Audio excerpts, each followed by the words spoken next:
mi to hun rei tak han man na hun te ani lo in alanga tin san lama te ko sang sang te om kan ne wangin in khom na hun te mang le tu te kan la ni lo ma wangin chu tiang ang program te ti boy lo zong hun han man te chu kan an tum ani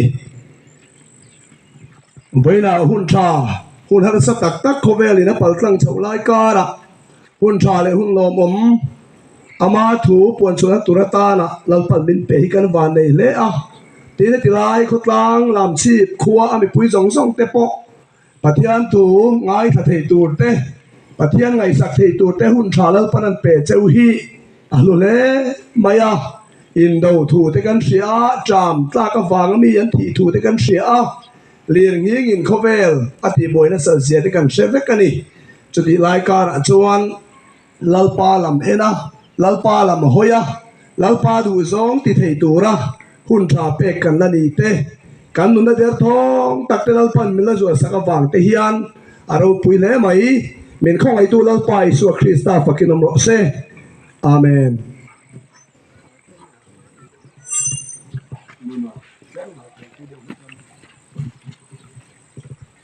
tu hu na hian lalpa isu Krista khoi na kan chan na sat je kan in the theu maya amai ro chu kanom dan pa ngai ang om ri ngot te so kan in lo wang ngot te van ram kai thei tur kan ni lo thi bible in music tira ui re na suala kan tu lo wang ngot te a van ram kai mai tur kan ni lo dan te min lo zir tir thapa sam somga le pakana changa kan thir chuan kholo na dinin ka oma kanun sualin mi pai tin david na lo soya no pom chuwa chang eng ma ti sual lo kan lo pian chop phat chang hian lalpa ngai dam ngai fel lo na pai kholo na din kan ni tla ta wangin Yesu Krista khoi na be se tu kan ni mek lai hian van ram kai turin engkong chunge kan zo ngai lalpa Yesu Krista ti thiang ni ma chang turin engkong chunge kan zo ngai ti kha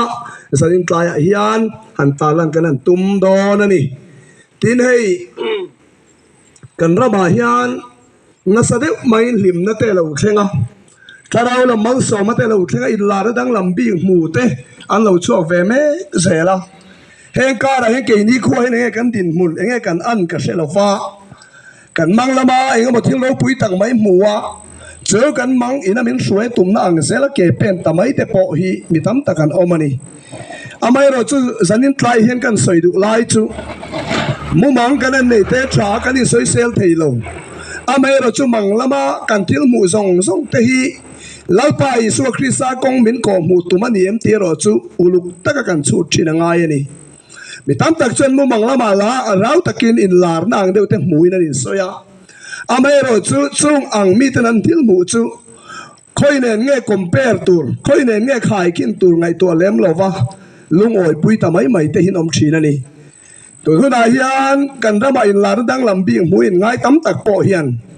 an mu mang le lalpa thu te ai milem ti ngai to lem lo hian hun an mang na se em maya ke ni khuwa po hin chu tiang chu kan lo palang ti ka lau thong le ani eng po ni se beroya khuwa mi ten po la te rong bol hun lai ni ya khan Pathian tu chan soi te thu ngai nom tak tak an tlang au pui te kha lalpa le kha pu thu nen ai milem ti hi uluk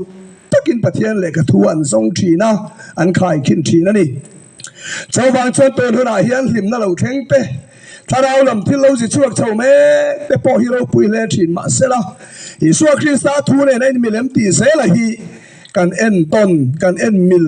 patla kan khai thia ma poimo tak seta lalpa Yesu Krista thu ina min sir tir tum ang ni lem lova in la na ro pui de lo hu pal te lo me mani chomini wa cha ton huna hian kan tu soi tu te kan tla ngau pui tu ra te po hi Yesu Krista thu ne nei milem ti uluk taka min lo zon puya min lo chik pui tu rin khotlang mi pui lalpa mai tu te kan som tak set zet seu ani e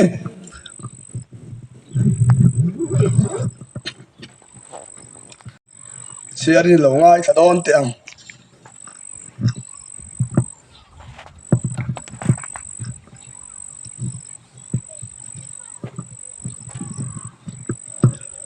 puan bung som le pakua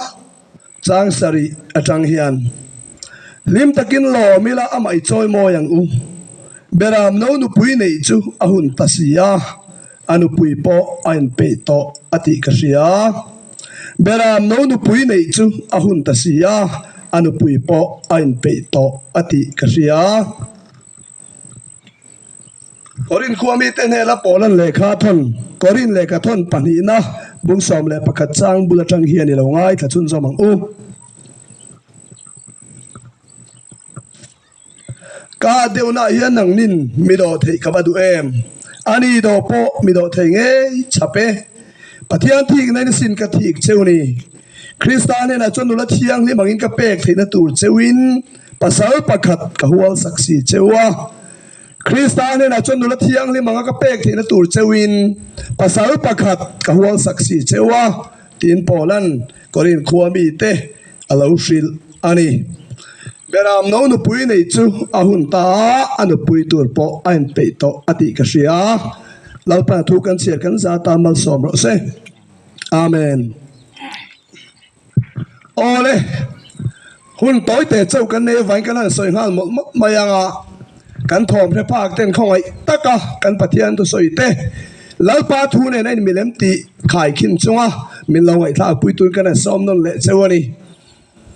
Isua Krista lo kal le nai to kan ding kan sia ko bel hun lo in her chau se la hian in do thom te cham tak thom te chien na lian pui lo then thom te kan se la cho chuan nau ve chan tir na a kan ding ani ti min sia tir la li suan alo soi lok angin hon no hun bo ta kan ding to ni hei ti hei hian min sia tir ani với đại hiện cho tiếng anh mấy lại cho lâu bài Isua Krista bây giờ tu te Isua Krista mau ni tum Isua Krista nó pui ni nó chân vô đâu pui tặng mấy chân tum te kan ni vek ina langa ama cho soi mà sắc ta càng khan à tum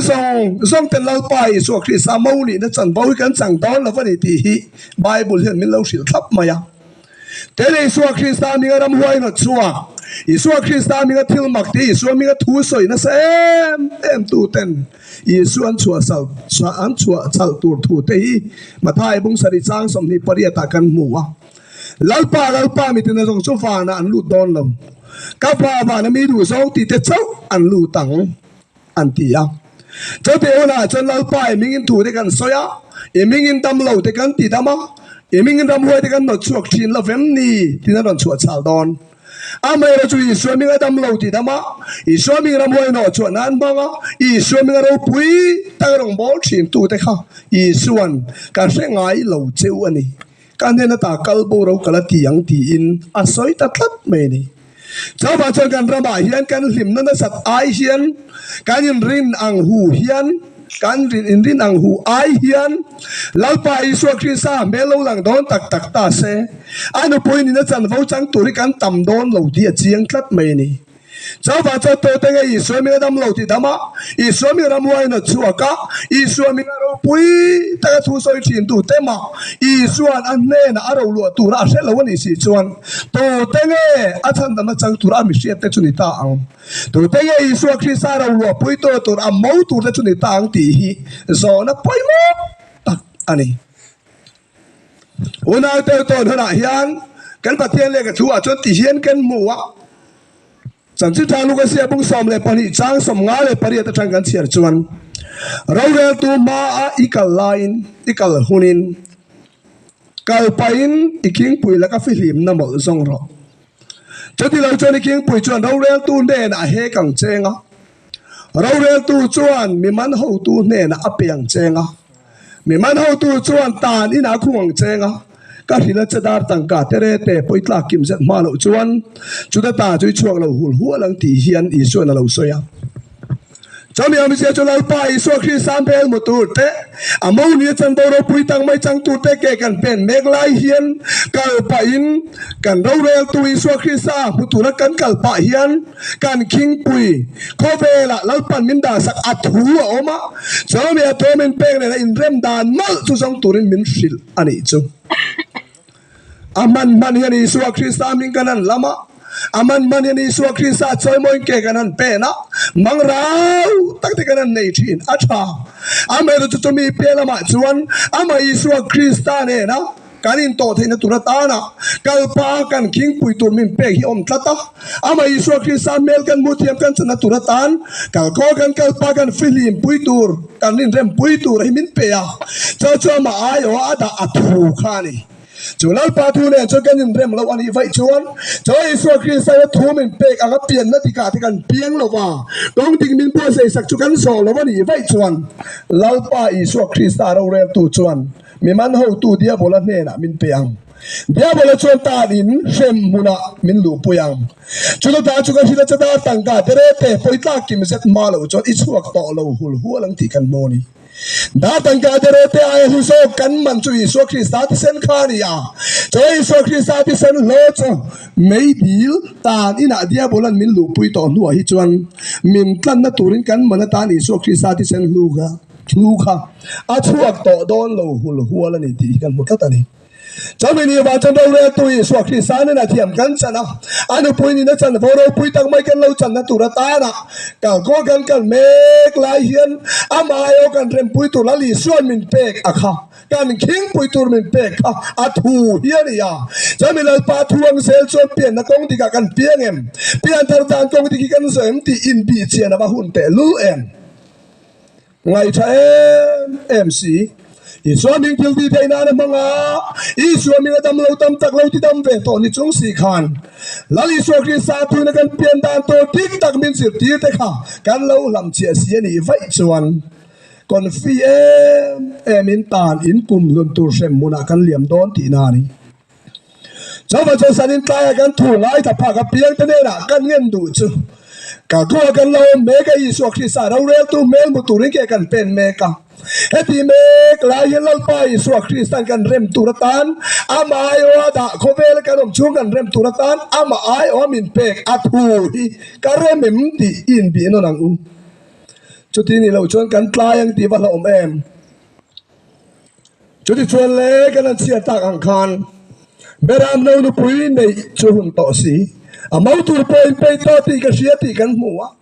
จุดที่ชวนอามาตุรตานะลัลปาอิสวาคริสต์ตูเตจงเอทันโดนตาอินไปต่อตีเสียมาตุรจุตูเตงเอตีฟิอาตกันเสียตั้งไงอินกันเสียอุณาเตอรวมบุงอาจางสมเลปลีกันเสียชวนอาดามาจุลเลกัลตูระอิสวาคริสต์เนี่ยเตคินอันนี้ทินกันสุกันหัว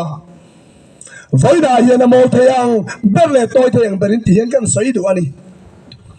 อาดามาเยลกันตัวอิสวาคริสต์เนี่ยเตคินอันนี้อะอาดามาจนมีทรงอันที่ถิ่นอังอินอิสวาคริสต์จนมีทรงที่นุนอินกันที่จุกันหัวมาเสจมีเพียรมาชวนอาดามาเลคริสต์เฮียนอินเตคินนั่นดังนั้นเนี่ยนี่อิสวาคริสต์กันนุ่งตัวอาดามามีกันที่เวกอิสวากันนุ่งตีไล่เจ้าเฮียนอินเตคินนั่นนี่เรานุปุยในจงจางอาปอดามันนุปุยเนี่ยปะขัดเสียอันเนี่ยจะเถียงเจ้าจนิสวาคริสต์ปอยันก็เวลาไม่เชียงอินเจียก็รันโมอินเทียมเตสิงห์ยันอันนุปุยตัวเราตัวจะปะขัดเจ้าอารมณ์ทั้งดอนตีไบเบิลมีสิ่งที่ตัดนี่ลัลปารุปุยรอเซจนละทันข้อมายันกันหัวลัลนูสมุกเลยไม่สมเรียตันนุลัดเสียเซลเราเตนกันทุเราส่งปากกันนี่ก็ใส่เซลบ่วิจูอันนู้ฟันเลยจุนเตสิงตัวเองพอเราจูไม่เชียแต่น้ำมันหัวนี่หล่ออันตีอันนี้ลัลนูเลยไม่ได้พนันฝักชีนัดเตี้ยสอยกันทุเราส่งปากกันนี่ก็ใส่เซลบ่วิจูเตี้ยมเสียจูอามาอิสวาคริสต์ลุงเตี้ยตัวปอก็วันดีตักอินตีตามตักสิงห์ยันปากขัดเจ้าอันนมโดนอันนี้ตีอีสวยนะถูมินเราเสียตีระตุ่มโจนี่เจ้าบ้านเจ้าตัวจงลัลปาอิสวาคริสต์มาอุลินริงอิสวาคริสต์เมลลันนี่อนุปุยนินริงตามตักซิงห์ยันกันตีด่างเตะปะเทียนประกาศเจ้าเบียกันเนี่ยเราก็นั่นตีตักหน้ายันอินอังเราว่าตำนั่นสมัยเสียกันดูด่านังลัลปาตุกันต่างเอาปุยตักไปชวนอินอังเราตำลุตุกันนี่เจ้าบ้านจนเคยหิงลัลปาเลกับบุตรเนี่ยอินมิลาเปียงทาร์กเอาฟันเตจูเคยหิงลัลปาเลกับบุตรเนี่ยอินมิลาอิสวามูนีตุ้มกเอาฟันเตจูตีฮีกันสิรุตเสียนะบังไอตัวเองเจ้าตีนี่เราจนทำวังตะกอมแรงจงสียันอิสวาคริสต์เมลลันนี่ยันอามูนีจันวเราปุยตะฮีกันจังโซลบังตีเราอมกัดไม่นี่หัวหน้าตัวหุ่นเต็มเจ้ากันในตัวที่จงเห็นอุลุ takin lalpa lai ka buto nei kanin rebem le Isu Krista mau ni chan bo ro pui tak mai chang tur hian lalpa 20 tur men tu kang kan ti ki mem ti in bi chia na ba hun te lu em jadi chuan da ma chulo la kal le tur Isu Krista ne te kin na an ni lali Isu Krista no poi tor to te nge ne ti kan siat fiat ne turatana te kin na turatana da maron la chuaka heto changin uluk deu inin en le lok teng o Genesis mong mi chang som le pari kalan chiara chumi ma chuan ramsa te eng kim mai chung leng sawale noi lam ramsa te lalpana siamani kan moni chawa thil siam te chulal pa pathian chona ena tha ati e mani ti sela thati em le du ta kalal pa siam te bek chon ni ma sa Genesis mong ni chang som pari kan chiar chuan lalpa pathian in adama khu har le ti amuwa eng poni se thil siam ho te kha an ming eng eti vuana turatana riat the ani theina turatana adam ne na khan an minga phu the nan ti zok kila dik o me aron suaya ramsa ti tin reng lal pandu tak le lungoi ta ka siam zong te choda mane na lo kal khoma adam chodan minga ta na afu anga piang chu tun hun thlengin an lo pulen ta ti kan mo ni chuli chon Bible chon ti hian an ziak chun som ta chong lal pan tha ti em chung lam le nuai leng chung leng le nuai leng lama om te apil siam tin reng mai te chu du ta ka siam te vek mai ta ka siam te vek an nia an ming to apu the na turin adam ne na ron suaya an ming lo pu pa hian adam hian akop pui ni an tlin le tlin lo hi lo en thin ni turani ma se chung lal pandu ta ka siam moi tiem tha tie ma thil siam song te chu adam hian an ming pu pa hian enge akop pui ni tlin le tlin lo lai kha an lo ena ma se chung ram sa tin reng singa chuan pathian thil siam nung tin reng singa chuan adam tak sang nei aruang ru nei ti sang ti sapunam lova alung ti oi to akop pui ni tling so pakhat ma anom lo ani ti Bible min shil ani chali chon le atil siam tin reng du ta ka siam te singa khan adam lung ti oi tu le nu pui nu anu pui tur ni tling so pakhat ma nom lo ti lal panal riat chuan lalpa pathian mi singa ma chawom hi thalo ve ama chan pui tur ko pui om mi ka siam sak teng khai antia adama lung leng le kor khalal pa de khong ai em wang in ama chan pui tur chon siam ta ni chu eng tin nge siam kha Genesis mong ni chang som pare de kan chiara lo lang chiang khop mai lalpa pathian chona ta ma chu tui takina mu thil tir ta chutia dama tui ta ka mu thil han chuan anak atangin nak ru pakhat ala chuaka chona ru pakhat ala chu mang chon mei chi asiama aminga evi fu kan thiam adama chu tui ta ka mu hila lo hang le ta an meng chia maya abula chon mei chia mel thatak mai sam sei ne no phi lo muwa chudi chona dama chona nen chiang ta akut ang kuta lo ne ya anarang nar lo ne ya amit ang mit alo ne ya abeng ne ang beng khalo ne ve tlata chamini wang chona nen chiang ta hei zet chu karuang ru ne ka ti sang ti sa puani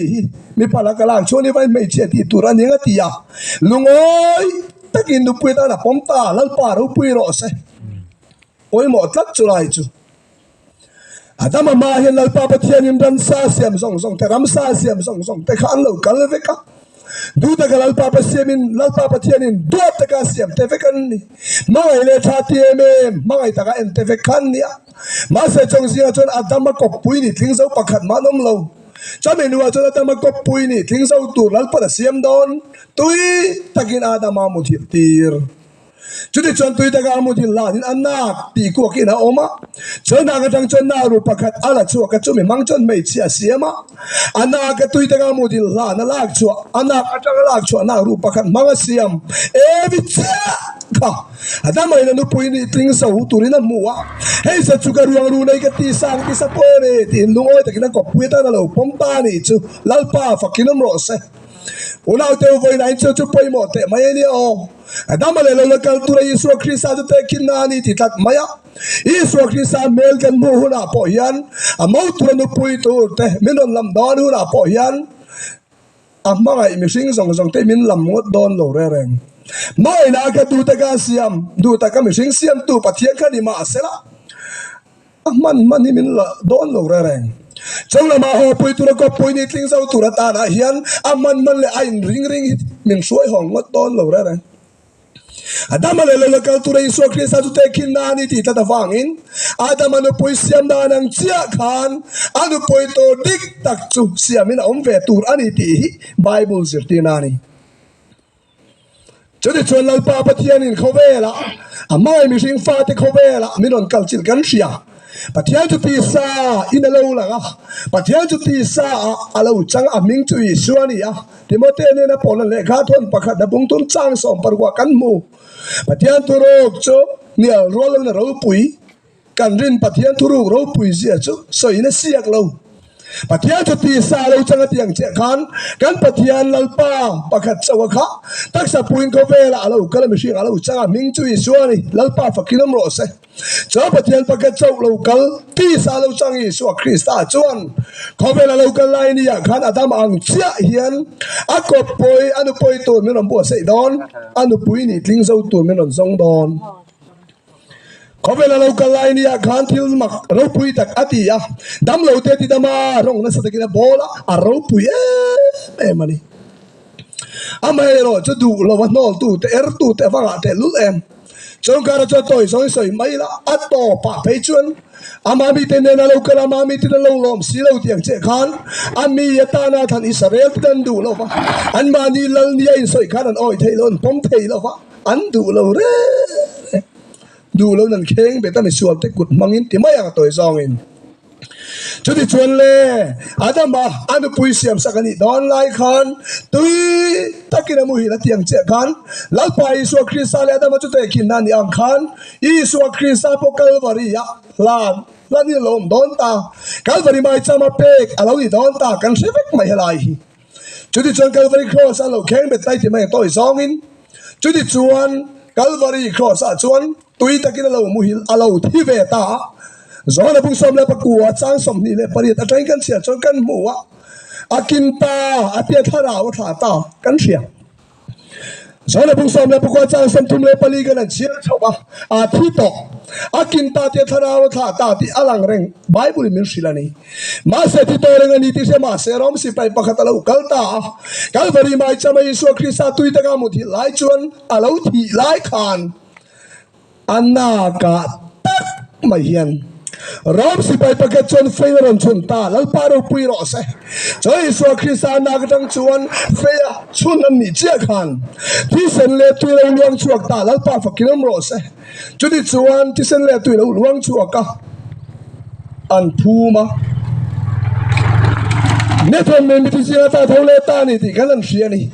hela yen kan soi du pai mo em ka ti lai chu tiang kan tan bung ma ya ga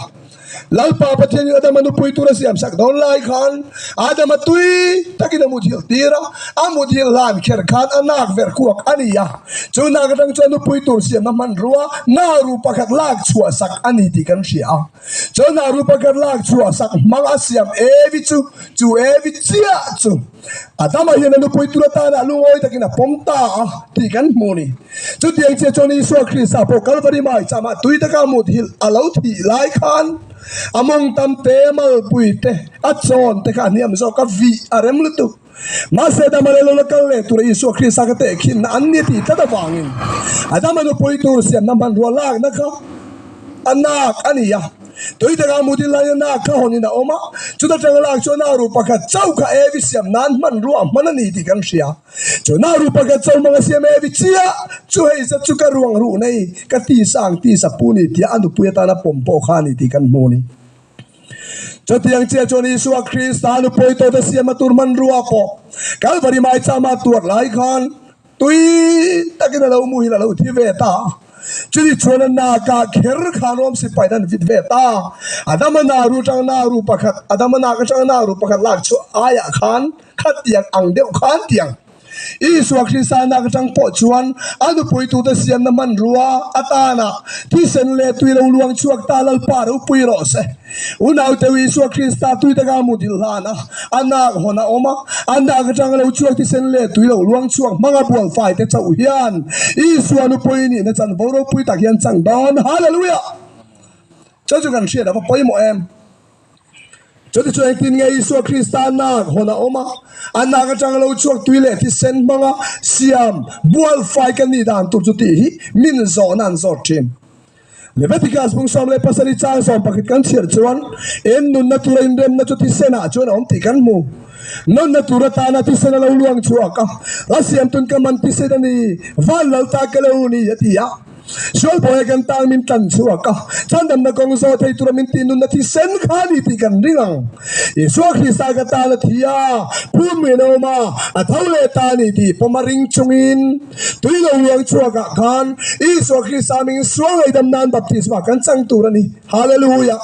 chudi chuan Isu Krista ti sen ka tan nun na tura tan pe kan ni ti ring chunga a chan chin cha fam kim ring chunga Isu Krista min sima suang ai dam na baptisma changa a Rau tha ta kan chana tuile tharau piang kan ni chia hian Isu Krista lo kaleni ya chuan hei set chu karuang ru nei ka pi sang ti sapone tin chungla ma kin mo ni turin min hon pui don tin alo ni chu avaro pen lal pa fukinom ro se to no da in bani ngai dan dam changin Isu Krista lo kal ta se van dam ka kaya nga tiang ai tu ngot chi ni lam Isu Krista me lo lang ta se ru ka ru lo ka wi re lo wa tua ka that lo te ngai than ngot chi ni mi lo ama Isu Krista na hona om la ya ni sen le tu lo lo chu mga bol fai ka ni to em ti in en fe mu miang tu le chuan na tharau te nim tha tak chang tu ka ni em ti in bi non na ni mang tengu Joy Isu Krista na ka chang ti sen le tu lo luang chu mga bol fai te a tharau te nim tha tak dong to le chang tu kan ni lo vai chuan Isu Krista mga em lal pandu ta ka sem mishing te ni ma ila amau tur te chung lama loi lu ni ya no kan ni don ka ti na ni Adaman lal patil siam tim reng te du ta ka siam le bu se te khamo tha ti ve pholom Pathian point chung atil siam tin reng te chu tha te mo e te lu ti oi ma se da man na ron throi ni ro chuan adaman alo du tlat lo eng wange kan ti chon du le mai ta ka siam te ni ma se la ati sang ti sapu aruang ru ne ni ve tlat lo wang khan alung ti oi tu anu puya nan tling lo chama chuna taman lal paran shuai Pathian me windu ta ka siam tevek ni ma se la khang sa tin reng te ka nol fight affect ti kan shelom chu tiang che chu adam le Krista ka te kin na ni tia du ta ka siam mi sing te kan nia amma ngai fa kan ni ve kalom ti thu te min an chang choya kan thian pa pakhat pe chon ngai hian tha khopa ol sam te hian thil hi so ya aman min chan dama du lo kala cái nên san đam đi kan dua quy tóc che buổi ngay đâu mình thì không mấy ta buổi thà cái xin cho tiền sang kan đam mai mi hi ngày sam tak ngày tha tak hian nom tam khop mai Fele mem te chain ti mem ten patam te lu to pheng number som thum na chang som le pania pe chuan cha mani le thiang limin ti chuan an oma cha in ti em te no ma ani cha an vai ti te re ma sen bol lo ne ro chungai dam sak le ten fai an ni chuang lo ti tat mai ni cha chu ke mani ngai tu na ma cha kan in ti na te thiang lim kan in ti ve na ni ngot te hi chuan Isu Krista ro min lu pui don lo min lu ti don lo Isu Krista nu pui ni na chan vo min chan ti thei don tat lo cha mi ni va cho da ma le Krista te kin na ni tat ang khan adama nu pui tur chu siam ani dan kan sia toi ta ga mo di lanin ana ka chang la cho na ru pan manga siam chia e vi chau kha hei se chu ga ruang ru nei ka ti sang ti sa pu ni ti in nu pui ta na nei om chun chu ni ti kan mo ni cha te che chong Calvary mai cha ma Isu Krista mu thil athi laya ana hona om laya ti sen le tu lo luang cho manga bual fai le siam om te chau a thara u tenim tha ta dong tu te chau kha Isu Krista me lo la nu na hei se chu ka ruang ru nei ka ti sang ti sa pu ni ti lung oi ta ka anu pui tu ra a hon pui tu te chung la ma lom lu tu te an ni don kan ni don ti kan Bible min zir ti dan chu ni ta ni ole voi na nge kan chan chin ni ta le o UPC pastor ni awang da vanam kai rin ngot chi ni la wa Presbyterian senior pa ni awang ngot te vanam kai rin ngot chi po ni lo อามันดูปุยเสียมันดานังเจียขันอิสวคริสต์ปันดูปุยเสียมาตุ้มเวทตาอันนั้นก็จะติเซนเลตุยเราลวงช่วงมังปวดไฟกันนี่มาแล้วจวนอาติเซนกันดูนัตุรนิติริงาสิมาสวงไอ้ดำนานี่สวงมิงบัพติสมาจังอาถ้าเราถึงลิมถาตากระดงเราวันนี้จวนยูปีสิปาโซชันกินนี่ไม่ละวานกะไก่ดอนเราแล้วปาทูจังเนี่ยดูปุยนี่นั่นจันฟอเราปุยตะกี้กะจังดอนเราวันนี้ที่เจียงตัดจำว่าชนูนาวเตอไงชัดตั้งไม่กันอมลายยันลัลเมลโลลังตาเซกันจะสวลพลังที่เราโตนอมอฟังอินมีเฟลฟอมกิมนิปีกเราจุนกันอนกลางอาวันนี้อุลุตะกินกันดูใส่แต่มินไงทาคุยตูเละกันละตีเราเตอมันชุดติตูรินกันซ้อมมีกันเงียนตั้งไม่เจ้าวันนี้พอเวลนี้หุ่นพีแต่กันเสียเรื่องเราเตะฉันดำตัวเราเอาต่อดอนกันเสียนี่ล้อมนี่น้าไปจันตินักเราแทงเสามุบโตกันเสียเรื่องเราเต้นฉันดำตัวเมลกันหมู่นี่เราแทงโดนนี่จะมีนาชวนให้เสร็จสุกรวงรู้นี่กัตีสังติสปูริที่จุงละมาลมรู้แต่สิ่งกันเตลเวนตุรตานอันนักการที่เส้นเลือดตุยเราลวงช่วงมาบวชไฟกันลั่นนี่แล้ววันนี้ชวนเขาบวชไฟนักกองไข่สอดถวยแต่งเมียงนุ่นนัตุรอินเดียนัตุรที่เส้นลัลปาบินเปกค่ะกตาเราลวงช่วงกันนี่ที่ริงจุงอินลัลปาอิสวาคริสต์กตาหน้าที่ภูมิโลมาท้าวเลตานี่ที่โอ้ยจุงอินอิสวาคริสต์มิงินสวงไอ้ดำนานบัพติสมาจังเวงเมียงถ้าเราถึงลิมท่าตากดงจุงอินอามาลัลปาอิสวาคริสต์เจ้าปะเทียนาบิอาตาหน้ารงบ่อหน้าทกจุงอินวันดำลังปนิเกเปนังเมียงจุดยังเกกันเป็นเราปลานีไฟจวนอินริงโตตักจุงเฮียนจุงลำควรรวมขี้กันรัวเวพลวังตีลมจัดเมนี่เจ้าว่าเจ้าตัวทุนอาเฮียนงุนตะกินลัลปาทัวจังอ่ะอีสวเรากันรัวปุยไทยด่านทุรินเสียกเตลัลปาทัวจังอ่ะอันปุยกันนี่ไทยด่านทุรินเสียกเตอุลุกตะกินเสียทะเลอีละจุดอาช่วยกันเราละตีไม่เตเรามันอีชวนลัลปานุชามินละเปกไลกันนุนมินละเวนิมสักไลเฮียนจูกงกันละตีไม่อาจุดกิมตูรินอินบัวเซยเศร้าแตงอูนิตยามเตนายตาเรากัลโดเลยละเสียมตัวเตียงเจียขัน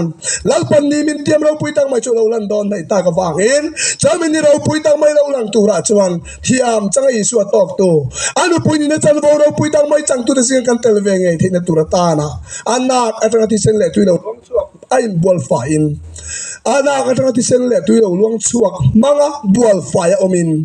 สิมินสวงไอ้ดำนานี่สวกคริสต์มินบัพติสมาจังอีละ